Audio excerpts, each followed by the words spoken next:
Hello, everyone. This is Mike Cuomo from Integrating Technology in the Curriculum, the Stockton University MAIT program. This week, Module 6, we're looking at mobile learning or M-learning. Uh, Basically, mobile learning is the use of mobile technology to enable learning anytime and anywhere. Um, you know, Learning can take place, in a lot of different ways, and people can use the mobile devices to do a lot, like access educational resources, connect with each other, create content, and do it both inside the classroom and even better is outside the classroom because they're using these mobile technologies to do stuff. So by mobile technology, not just talking about tablets and smartphones, really we're talking about any kind of mobile device that can be, moved around easily, has access to the internet, has different technological features, things like that. Sort of the key, though, to the entire mobile learning experience, though, is flexibility, and I think this is a theme that I'm seeing over and over again in our classes, and I think it's a theme of sort of the new 21st century educational experience. And flexibility, it's giving students the choices about when, where, and how they learn, and allowing them to take control of their learning and become active learners. I think that's a really key part um, of the mobile learning, and if you apply this theme throughout mobile learning, you're going to get the best experience. In addition to this flexibility, there's sort of four ways that students can use mobile learning, which I think they're going to get the most out of. And these are, a way to access content, a way to communicate, as a productivity tool, and as a platform for applications. And for my curriculum specifically, these four things are what I'm sort of focusing on. Because I think a lot of times what happens is in mobile learning, too much attention is paid to the actual physical device, like the iPad or something, and that sort of takes away from sort of the long-term goals and sort of the bigger picture of what mobile learning does. So instead of focusing on, okay, I have an iPad, now what do I do with it? If you look at mobile learning as these four ways and say, okay, how can I use the device to fulfill this specific need? And for my curriculum, the history curriculum, I'm also integrating a lot of other modules that we discussed throughout this semester so far. So, for example, way to access content. I'm a big proponent of having some sort of online content to go along with the lecture.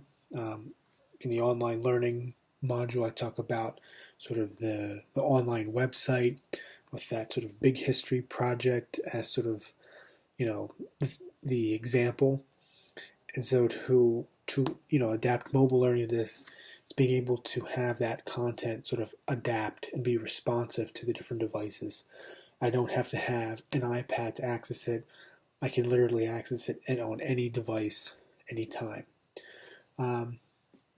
As a way to communicate, obviously, if you have a smartphone, you have the phone feature, but there's a bunch of other things too. A lot of apps, whether it's sort of the Skype, Google Hangout, or FaceTime video conferencing apps for online discussions. You have the Slack app, which allows you to communicate with other people.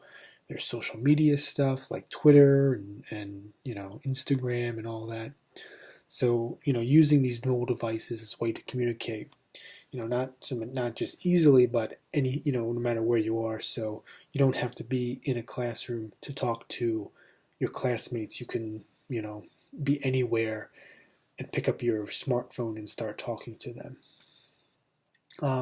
As a productivity tool, these devices are the new pens and notebooks of the 21st century. They're just digital. You have the calculator, you have the graphing paper, you have cameras and tasks and calendars and all this stuff right at your fingertips. And I think a benefit of using mobile learning is to use these devices as a productivity tool to help you become better students and better instructors and everything. I know for me personally, my experience, I work almost exclusively with mobile learning. I do a lot of my work on my iPad, and I use the tasks to, make reminders of what I have to do, the calendar I use.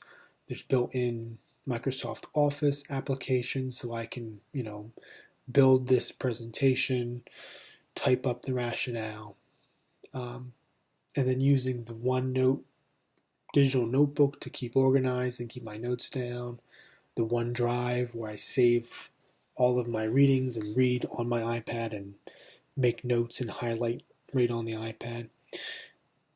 And so in using this is making me a more productive student, and I think that's a nice key feature. And then in my curriculum, sort of taking those same ideas and integrating them in that curriculum and having students use the mobile devices, as a way to help go through the class. And then lastly, a platform for applications. These devices, most of them have app stores. The app stores have some incredible apps, and just taking advantage of those kinds of applications. I know, for example, for my history curriculum, the National Archives has an application that releases a primary source document every day. So that would be helpful for students, read the document, analyze it, post a quick sentence about what you think it is, or something like that. And, just stuff like that. So let's get into the elements of thought. So the purpose, it's to enable students to learn anywhere and at any time they want. That's sort of the benefit of mobile learning is you can take, your device outside of the classroom desk and learn anywhere in the world. And sort of that's sort of the overall goal is to be able to do that. The question, I think, as the educational landscape changes, how do instructors deliver that, that quality educational experience and also provide the flexibility? I think mobile learning, is a way to try to solve that issue.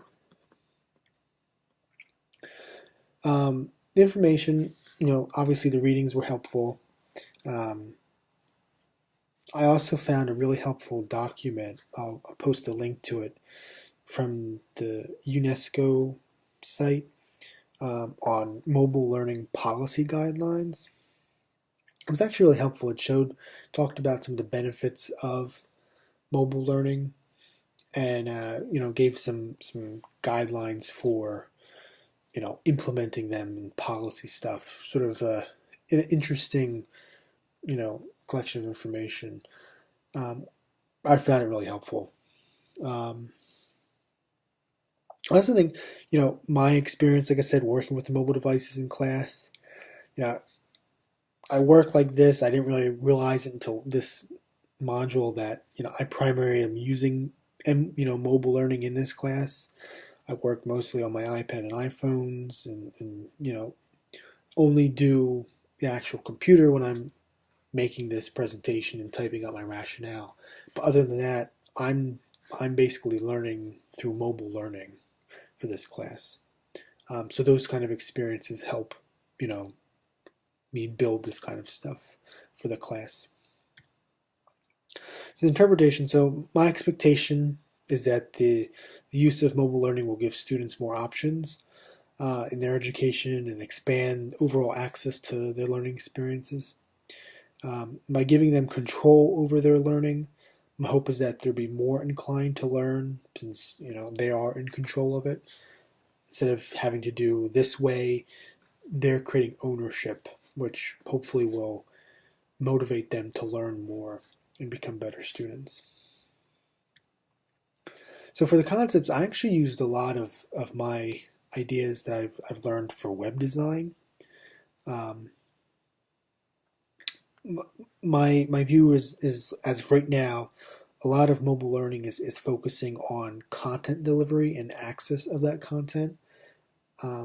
So since mobile is such a big part of websites, you're seeing more people primarily use mobile devices to access the internet. There's a lot of concepts and stuff behind that, such as responsive web design and user experience design, where you're designing the websites to adapt to the device and change the way users interact with it to make it easier. I think that a lot of that's very helpful for this, um, and making sure that as you adapt your learning to mobile devices, you're adapting. It's not just putting it, on the device. It's adapting it to the device. So those kinds of online, web design stuff really, I think, worked out well for me at least. And because in my online learning module, I focus on that sort of website learning management system, sort of these kind of concepts play nicely with the mobile learning and everything. My assumptions. So there are several assumptions I'm making, and first and foremost is people have a mobile device. They're certainly growing. I think I checked the Pew Research Center. It said something along the lines of 90% of Americans now have a smartphone or some kind of mobile device that they connect to the internet. And it's growing. The market share of mobile devices are growing, especially among students, the 18 to 30 range. Pretty much everybody has them, but not everybody. Everybody has them, but not everybody. While a lot of people have them, not everybody has them.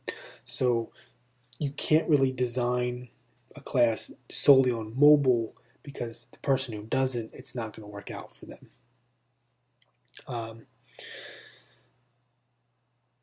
And with this comes the reality that students aren't all going to have the same device. So I can't assign an app from the iPad as a requirement, because not everybody will have an iPad and can do that assignment. So this means two things. So one, instructors can't require the use of mobile devices. And second, if they do utilize mobile devices, they need to keep in mind what students can and can't be done, what can and can't be done with them. So what applications work, what are available and what aren't available, stuff like that. And then my other assumption is that instructors are going to know how to integrate mobile learning in their class, and that this requires their content be responsive and accessible, and that they know the different ways how the device can be a productivity tool, and that they're familiar with the different apps. I think training is going to be the key for that. So the implications. I think the result of using mobile devices is going to change the way students learn. I think a big takeaway from mobile learning that was made by Cochrane, one of our readings, was where he says that the underlying critical success factor is number 6, which is creating sustained interaction with that facilitates the development of ontological shifts, both for the lecturers and the students. In other words, what that means is, what he's saying is that mobile learning and a lot of the changes in education we've looked at this semester, sort of in bigger picture general, involves, quote, a reconceptualization of the roles of teachers, from content deliverer to facilitator of authentic experience, and learners from passive participant to active co-constructor of knowledge, end quote. So what that's basically saying is, this shift in education means, it's not just, classes are moving online. it's the roles that individuals have are changing, and all of that, and being able to provide that flexibility, which is students can learn. They have more choices of how they learn, where they learn, when they learn, and the sort of overall goal of mobile learning, which is allowing them to learn anywhere at any time. This means that education is changing, and so the result is going to be something different, which is both exciting and a little freaky. But I think with people constantly evaluating it and making sure it's working and not working, I think we're in a good position. So finally, the point of view. So I think a big thing that I sort of realize and try to stress with mobile learning is that the way students and the younger generation, myself included, work is with the idea of the same idea of mobile learning, which is instant access to content on any device, anywhere, and at any time. And because we are so accustomed to this through social media, the internet, news, all that kind of stuff, we expect it in our educational experiences as well. And this means that, in terms of the student point of view, mobile learning is so important because it's it replicates our other life experiences using devices. And so we need to adapt learning and education with those experiences. Otherwise, students are going to lose interest. That's at least my take on it, and the importance of sort of for students. More specifically, again, I think another big key thing is that mobile devices are personal devices. They're students, young people have an attachment to their devices, which means that they have preferences, which ones they like and don't like. So, that's that flexibility coming in again, so that we're giving students the option to bring their own device and take control of their learning.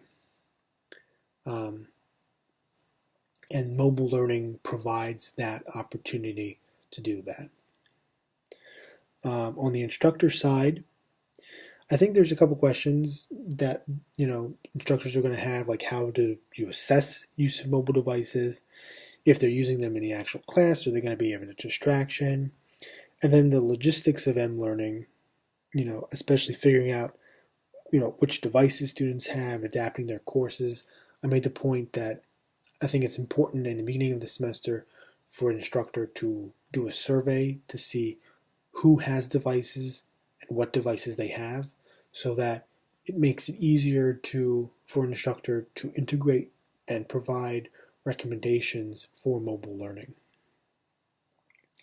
On the administrative side, the administrator's goal is to help students and instructors meet the goal of allowing education to take place anywhere and any time, which means making sure there's adequate infrastructure, especially Wi-Fi, and